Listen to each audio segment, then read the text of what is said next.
kings and queens. Welcome to my channel. My name is Pretty Lynn. Today we're going to get into Love Island Season 8, Episode 2. I'm bored. All right. So this episode, it starts off with them continuing that door game about, if you wanted to stay with your couple or not. So of course, Beatrice, she was on red. Trinity was also on red as well for the ladies. And then the gentlemen, we know Bryce and Charlie Jr. were chosen by Kata, and they went away to it's not called the Hideaway. I forgot what it's called now, but it's like a place where there's only one like queen size bed, and three of them are sharing the bed, which I thought was strange. I really thought was strange, but it was very obvious who was feeling the other person more. Like it wasn't a guessing game at all. And it was just pretty boring in my opinion. Just very boring. This episode was very extremely boring to me. Like I was just waiting for something to just happen to, grab my attention, but it was just not happening at all. Which was disappointing, but hey. It's episode 2. We still have a long way to go. We still have 6 weeks. Okay, 6 weeks to go. Gabriel is freaked out. He is freaked out. Like he wants him some puss. Okay? Like he is overly freaked out. Like the way he's just kissing up on these girls, like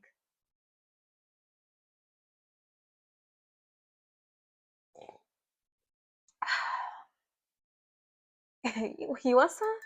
He wants some of this water? Just seemed a little thirsty. Like just overly freaked out. Like I know it's Love Island we're watching, but dang. Dang. One of the first thing I noticed after the whole, after Anaya and Casey saw each other at the doors or whatever, I'm just like, Anaya, are you used to not being chosen? Because, like, the way her heart sunk once she walked through the door and saw that Casey was there, it kind of broke my heart a little bit. I'm just like, oh, like, is she used to, like, not being chosen? And if so, like, that kind of hurts my feelings for her. But I kind of get that. Me personally, maybe because I'm not in the villa, so I don't necessarily understand how like the timeline works, but I don't get how like why is it so deep that they wanted to explore somebody else? Like I didn't understand why Kenzie was so upset when Charlie told you from the jump that you were not his type. And then Sean, I don't understand why he was so hot and bothered as well either when y'all only knew each other for 24 hours. Like, I don't know, maybe because I'm not in the villa, so I don't really understand how that works. Psychologically, like I just don't understand how that works, and I don't understand why they feel that bothered. Maybe because they're at risk of going home and they feel embarrassed. Maybe it's that, but like if somebody wants to explore somebody else, that's what you're here for. This is episode 1, 2. Like I don't understand what the big deal is. You know what I mean? I don't know. And it just seemed like Kenzie, she right off the bat, she soon as soon as they was walking off from the challenge, she was already talking her big boy stuff. And she was telling the ladies, I didn't appreciate how she was telling the ladies that, she was kind of blindsided because she didn't know that Charlie wasn't feeling her and how he kind of led her on, and third. Like I wasn't rocking with that because we saw it off rip that he told you you're not my type. He tried to say it in a calm and respectful way, but like he told you that you were not his type. So you should have known or kind of had, it in the back of your head that okay, he may be interested in exploring other people because I'm not necessarily his type. So I didn't understand where that rah rah energy was coming from. Maybe embarrassment, like I said. I don't know. People, they do things when they're embarrassed. I don't know. And then Sean was just acting all heartbroken, like, yeah, I don't know. Again, I'm not in the villa, so I don't understand some things, okay? And then this just goes to show that, like, people need time to heal before they go and jump into a new relationship. Because if I'm not mistaken, wasn't Kenzie, like, in a relationship like less than 6 months ago. Maybe she's not healed from that. Maybe that could be why she's just so like emotionally unstable from what I can see, because her calling Charlie a cheater is kind of insane, because who is he cheating on? What? Talking about some loyalty. He owes you none, honey. I don't know. Also, did like y'all peep how Mel was just questioning Sincere down about the whole what was she wearing? What did she look like? How tall was she? Like, why do you care? Why don't you just wait and see? Why do you care so much? And then she started to talk about her trust issues. So like this is just me thinking about like long term, right? I don't think like, even though I feel like y'all are low key related, I don't know like if Mel and Sincere will be a great match long term, because I feel like they both will just have trust issues. Because Sincere, remember he chose the little always option when they had that challenge about checking the phones. He chose always, and then he tried to clean it up or whatever. But no, we know what the real is. Sincere. Be sincere about that. Okay. Okay. Sorry. Be having to catch myself sometimes. But I'm just like, I don't know about this dynamic. I feel like it'll evidently like be toxic eventually. I don't know, because I don't know. That just gave me a weird vibe for sure. Okay, I see the chemistry starting to grow between Anaya and Casey. Like, y'all have to practice how y'all kiss or whatever, which is weird to me. But I do see the chemistry growing between y'all, because clearly, like, it wasn't there.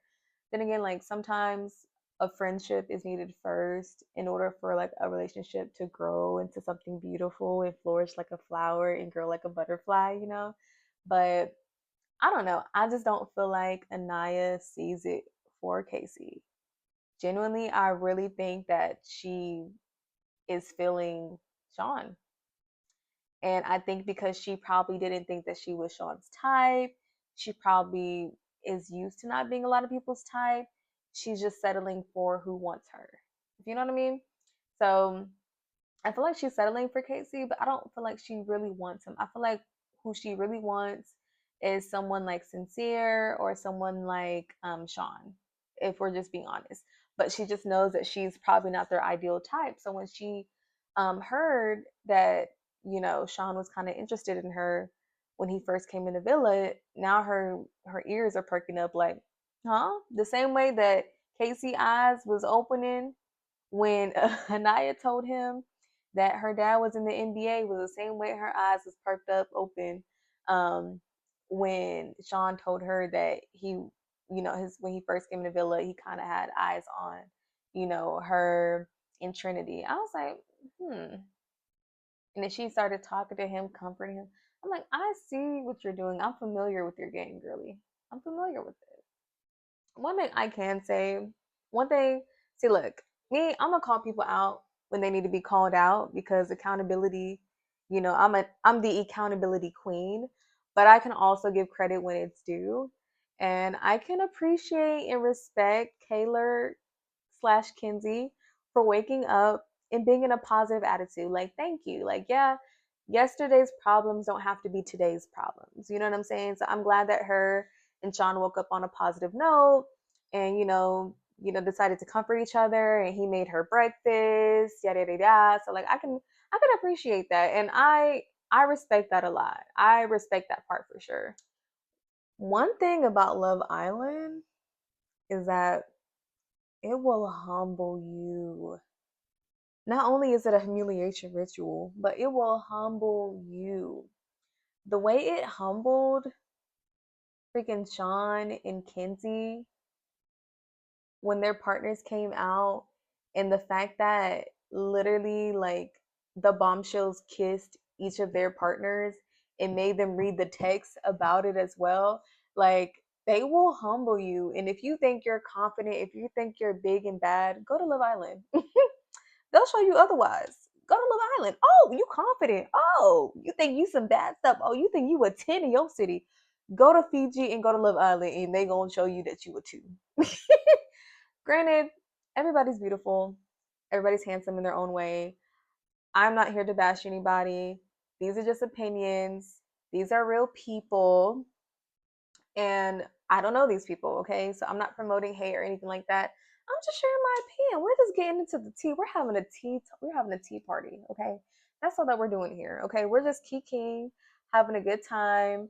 It's summertime. It's Love Island time. This episode was boring, but hey, we're gonna try to have make some light of the situations that were happening. We're gonna make some light of this episode being boring because I'm tired. But I have to entertain myself, okay, to keep myself awake. Because I am tired, okay? I can sleep all day. I am a sleepy girl.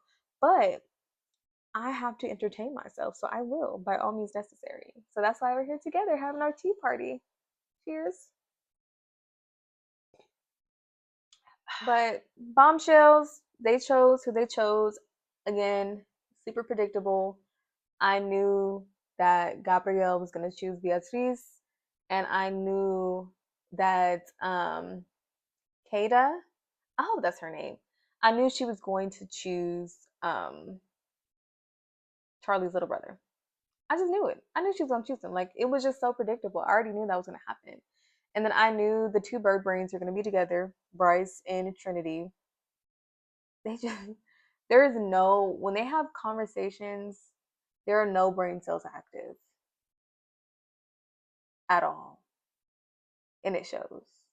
They're just there for the vibe. They're for the vibe. Neither of them have jobs. They're just living rent free for the vibes. Okay. Hey, kudos to them. I wish I could do that. Okay. baby mama got little mama got bills over here. Okay. So I have to go to work. But anywho, love that for them in their bird brains. Anyways, so um Kenzie, I feel like she's on the verge of crashing out. I feel like she's trying to be cute. She's trying to hold it together. She knows she's on national television, but I feel like if the cameras weren't around, she would be crashing out right now. She definitely would. But as far as so right now, Sean is vulnerable and Kenzie is vulnerable. So they ended the episode there. We don't know who's going home, but I'm gonna tell you what my hypo I'm gonna tell you what my hypothesis is. I think that what's her name? I forgot her name. Anaya. I think that she's gonna try to save Sean, and then her dude's gonna end up being vulnerable or something like that. I don't know. I don't know. We'll see. You know, Love Island, they're full of like tricks. Like they like to trick, keep people on their toes. So I'm not 100% sure about what's going to happen next, but I think it's going to be some messy, tricky stuff because this episode was boring. So next episode has to come with a tea. It has to be some tea because it has to make up for this snooze fest of an episode. But anywho, thank y'all for tuning in on this video. I apologize if it's all over the place. I'm just getting started with these reviews. I got a lot to say. I like to talk about stuff. I love reality TV. I'm going to be reviewing Love Island this season. So hopefully y'all stay tuned. Hopefully y'all like it. Please comment, share, subscribe, leave your inputs. I'm always looking for ways to improve, to make things better. So feel free to leave your opinions or your comments below. I won't take things to heart too much, but remember to be kind. These people are real people. I'm not promoting bullying or anything like that. This is for entertainment purposes only. So I hope y'all have a lovely day and we'll see what's going on tomorrow. Cheers. Pinkies up.